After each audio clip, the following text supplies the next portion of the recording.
person spends 3 years fixing their life. New habits, better relationships, real progress.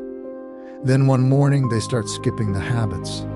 Then they start creating problems that don't exist. Then everything slowly collapses. And when someone asks what happened, they blame the circumstances. They never look at themselves. Most people don't lose what they built because life got harder.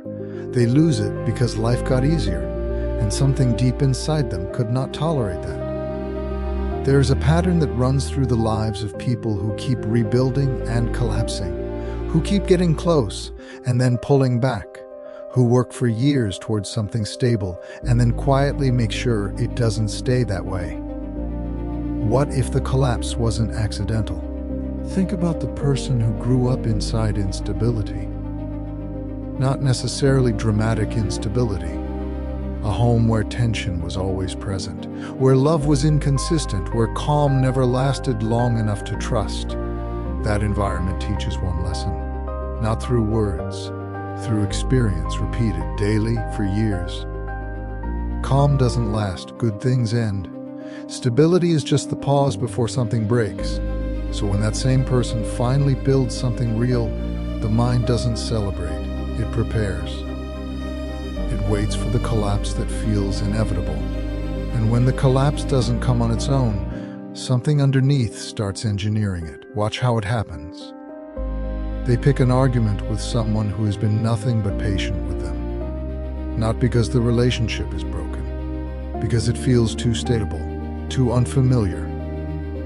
They abandon the routine that was quietly changing their life, not because they lost motivation, because progress started feeling dangerous. They create financial pressure where none existed, not out of stupidity, out of an unconscious need to return to familiar ground. This is not weakness, this is the mind doing exactly what it was trained to do. The mind does not optimize for happiness. It optimizes for familiarity. If struggle was the emotional environment someone grew up inside, struggle becomes the frequency the mind returns to. Stability doesn't feel peaceful to that person. It feels wrong. It feels like standing in a quiet room waiting for something to shatter the silence. So the mind pulls the person back toward the emotional world it knows how to navigate. This is the pattern Green observed in the most self-defeating people he studied. Not the ones who lacked talent, not the ones who lacked opportunity, the ones who carried an invisible ceiling, built not from their failures, but from their deepest beliefs about what they deserved. And here's the twist. The self-sabotage is not self-destruction. From the perspective of the nervous system, it is self-protection. And that is what makes it so difficult to see. Because it never feels like fear. It feels like boredom. It feels like restlessness. It feels like the relationship suddenly having too many problems. It feels like the routine suddenly feeling pointless.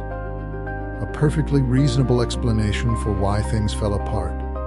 And so the person accepts that explanation, moves on, rebuilds, and eventually does it again.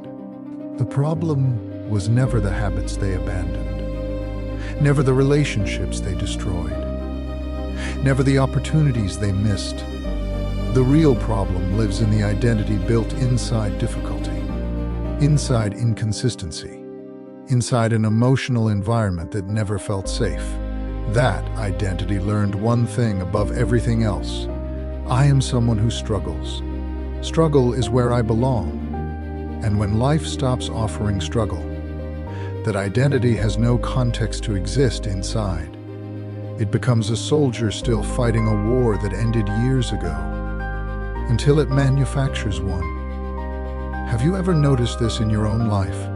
Because the question is no longer, why does nothing ever work out for me? That question protects the identity from examination. The real question is, what part of me needs things to not work out?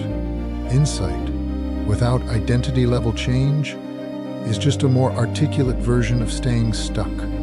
The shift only begins when the person stops asking what went wrong outside of them.